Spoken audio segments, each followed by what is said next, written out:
ఆచార్యదేవ ఏమంటివి జాతి నెపమున సూత సుతుల కింది నిలువ అర్హత లేదందువా? ఎంత మాట! ఇది ఛాత్ర పరీక్ష గాని క్షత్రియ పరీక్ష కాదే. కాకూడదు. ఇది కుల పరీక్ష ఎందువా?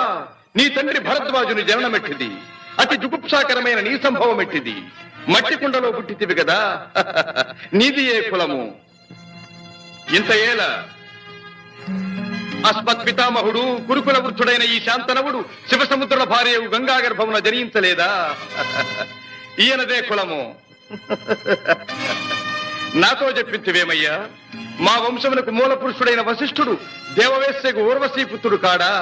అతడు పంచమజాతి కన్య అయిన అరుంధతి ఎందు శక్తిని, ఆ శక్తి చండాళంగన ఎందు పరాశరుని, ఆ పరాశరుడు పల్లెపొడిచైన మత్స్యగంధి ఎందు మా తాత వ్యాసుని, ఆ వ్యాసుడి విధవరాండ్రైన మా పితా